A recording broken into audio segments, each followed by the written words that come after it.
I'm hoping that they're starting to reflect on what our foreign policy should look like. What should the United States interaction on the global stage look like? How should we interact with other countries, especially hostile countries?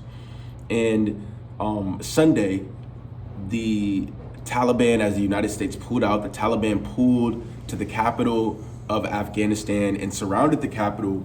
And the president of Afghanistan, who initially stated that Afghanistan would fight the Taliban and that the military would not give in to the Taliban, quickly after releasing a pre-recorded video of him explaining that, departed and fled from Afghanistan. Now, at first, reports did not know where he was at, but I believe that he fled to a neighboring country. And he came on Facebook and made a Facebook post last night explaining to the Afghanistan people and the world why he left. He says that he left to avoid further bloodshed and that the Taliban was not going to handle things in a peaceful manner. He also called on the Taliban to do right by the people of Afghanistan and to conduct a peaceful government.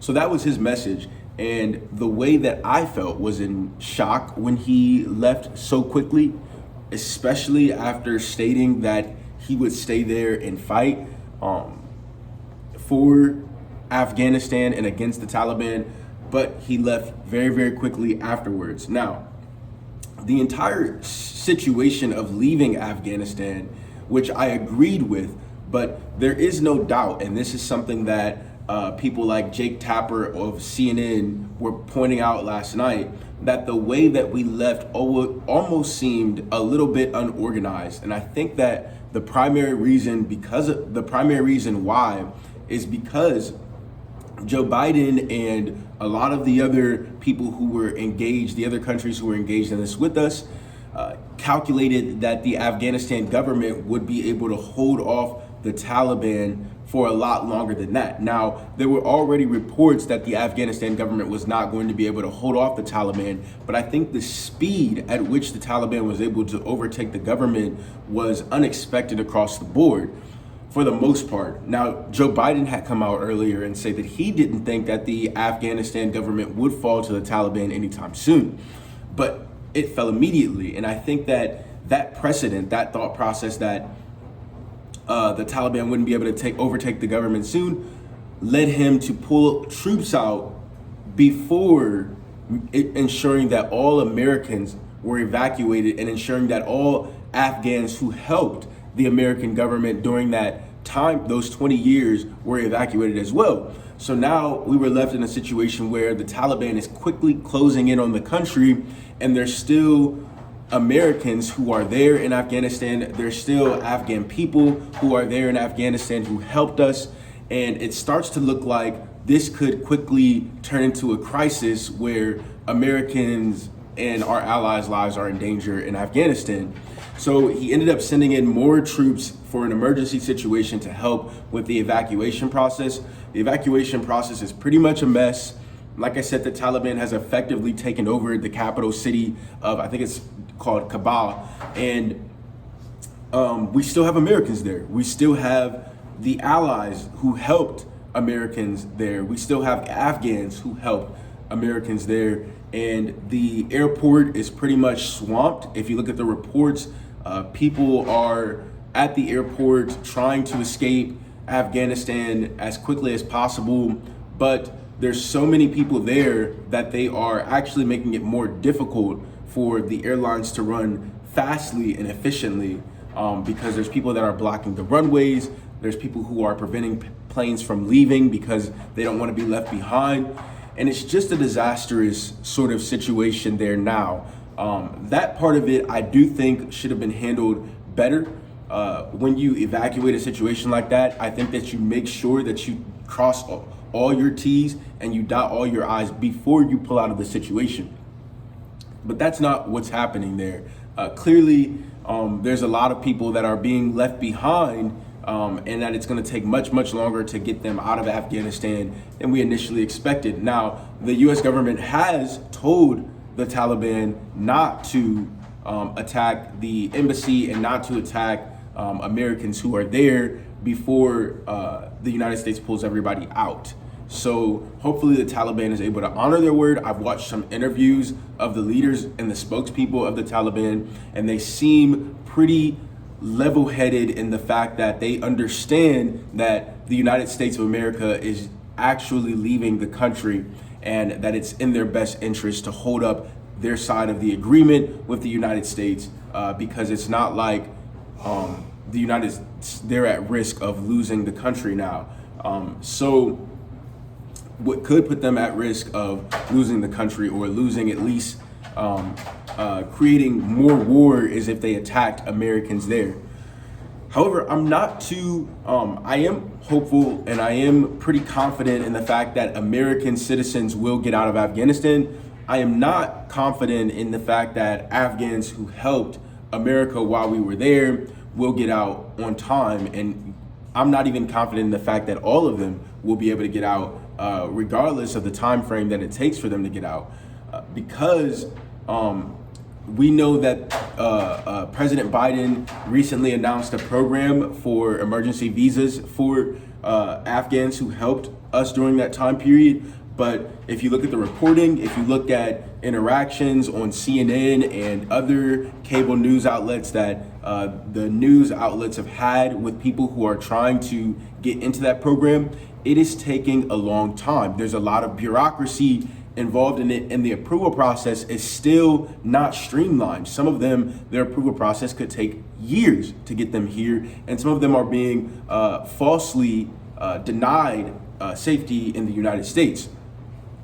So that, in my opinion, is disgraceful, because we came into Afghanistan and we had people buy into our ideas of democracy and freedom, and the ones who bought into those ideas are now at risk of being savagely murdered by the Taliban. Now, the Taliban has made clear that it does not have intentions of killing Afghanistan people who lived under the United States imposed regime there, but it also said that those who actually physically helped the United States, it does plan on retaliating against. It didn't guarantee protections to them. Now, I do think that it makes the situation worse, because the people who are trying to leave there, the people who are able to leave there in Afghanistan of their own resources, are those who have resources. And we know Afghanistan is overall a poor country. So poor people who helped will not be so easily able to leave there. And if you look at the news reporting, as I said earlier,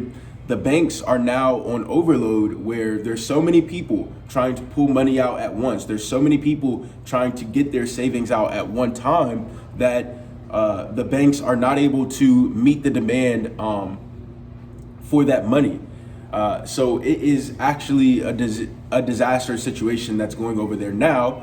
Even though pulling out was a good idea, the way that we're pulling out seems a little bit naive, a little bit underprepared for possible emergencies. And when you're dealing with situations like this, even if the intelligence that you're getting is reporting that the Afghan government will not fall that quickly, you always want to have things prepared in case of emergencies, just in case a situation like this happens, which it does look like a situation like this has happened.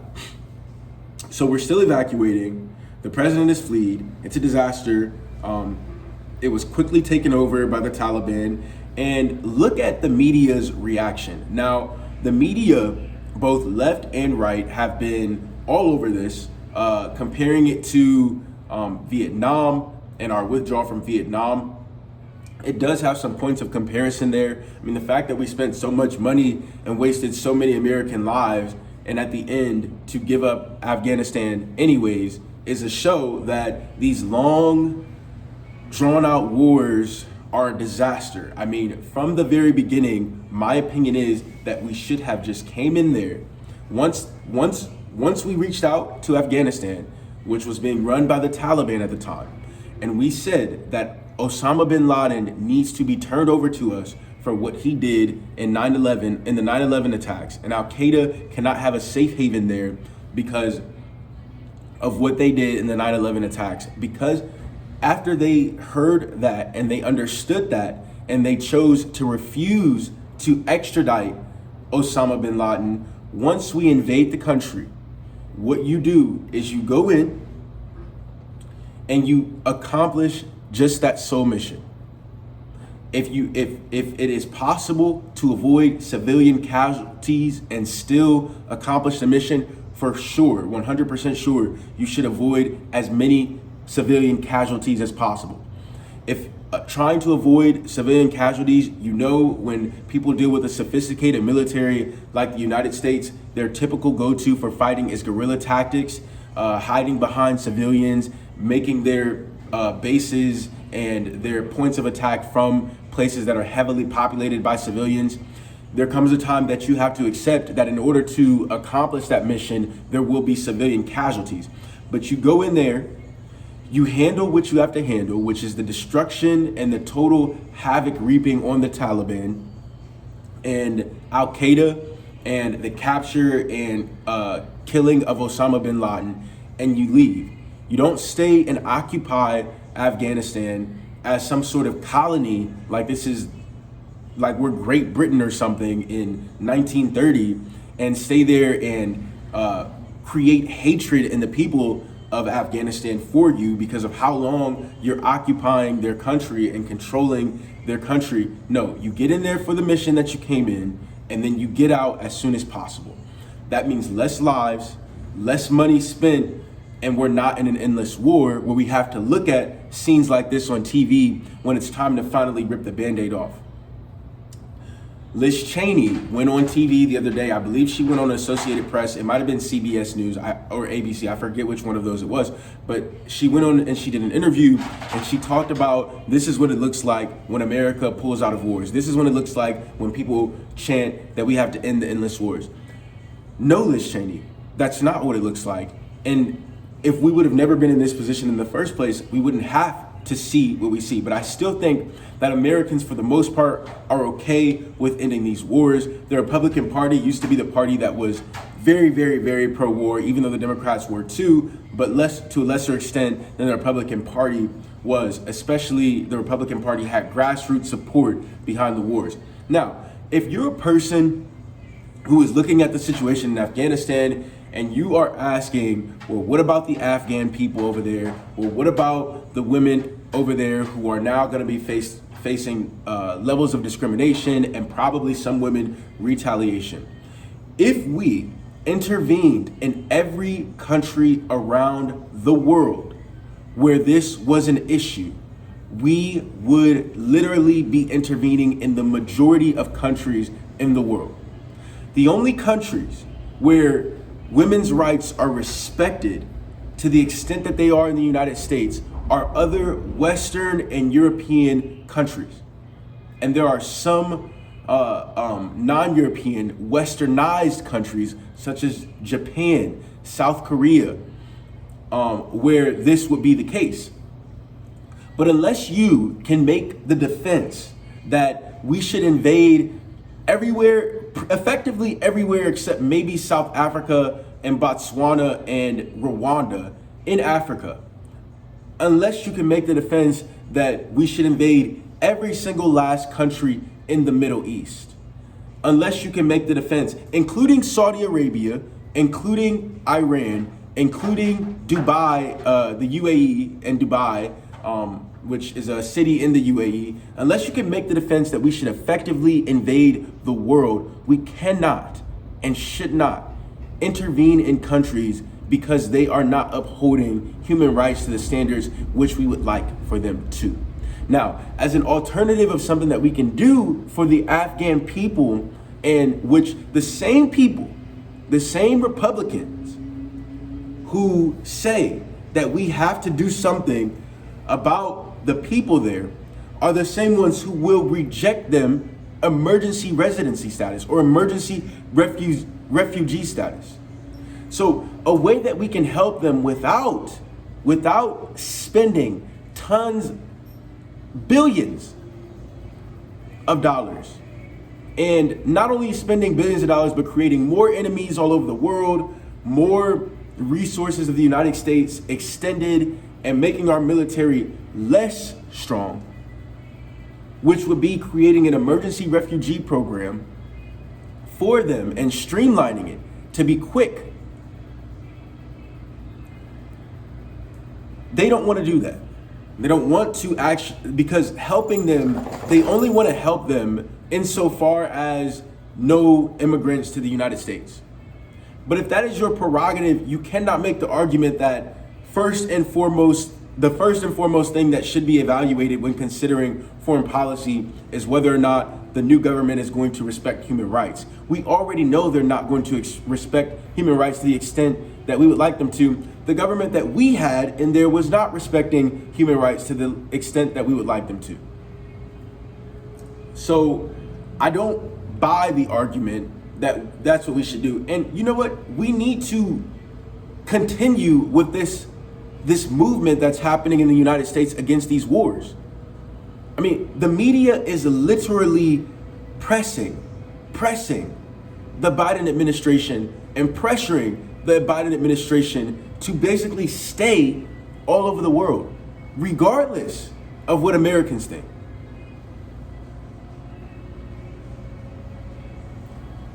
So it's a disaster what's happening in Afghanistan right now. And the disaster that I'm talking about specifically is that there was no established and streamlined way to get the United States citizens out of there before the Taliban closed in, and the Afghans who helped us before the Taliban closes in. I'm not talking about what the media is trying to push and the narrative that they're trying to push, that somehow it's a disaster because the Taliban has taken over, and it's a disaster because the rights that have been extended to people are going to be repealed. That is a disaster for the Afghan people. That is not somewhere that the United States military should be involved in coming in. So hopefully what we see going forward, I do not think that the United States, a new president, will come in and deploy troops to Afghanistan. There is an argument, however, where the Taliban may become a hotbed, may create in Afghanistan a hotbed of terrorism once again. We need to make sure that we have enough security and intelligence to be able to monitor the situation carefully. But we wouldn't have to worry about retaliation if we never did things like this in the first place. We wouldn't have to worry about possible retaliation if we never had our troops all over the world and all in the Middle East and all in everybody else's business anyways. Hopefully moving forward, we understand this and we usher in a new era of what foreign policy looks like, and the media will not be able to change the American public's mind about keeping out of Afghanistan. Shame on the Republicans who were against war and against military conflict when Donald Trump was in office, and because he was against it, and now all of a sudden they're changing their tune. Shame on them. You don't have a principled stand on military. You're an opportunist for political reasons, and you're not thinking about what's in the best interest of the United States of America. If you were, regardless of where you fall on whether you think that the United States should effectively police and monitor the interactions of the world, or if you fall on the side where the United States military should only be used for defensive purposes, you would have a principled stance on that. You wouldn't be changing based on what the political whims of the media are and what the political whims that you think that Americans might be feeling in a certain particular moment. So that is my opinion on that. Hopefully the Afghan people are able to be okay, and I hope that they are able to stand in something and see their country come together in an end to war, chaos, and disaster, and a new era of peace and prosperity, even if that does not look like what America looks like. I hope that they are able to have peace in their country. Congratulations to President Joe Biden for pulling these troops out after all of these years, for standing regardless of the media's pressure, regardless of the Republicans' pressure against him, and regardless of even Democrats' public pressure against him, for filling out what he knows is the will of most Americans, which is the withdrawal in Afghanistan. It is a shame that he did not have a program in place to do this in a better way, where the media wouldn't have all these talking points, these bobblehead talking points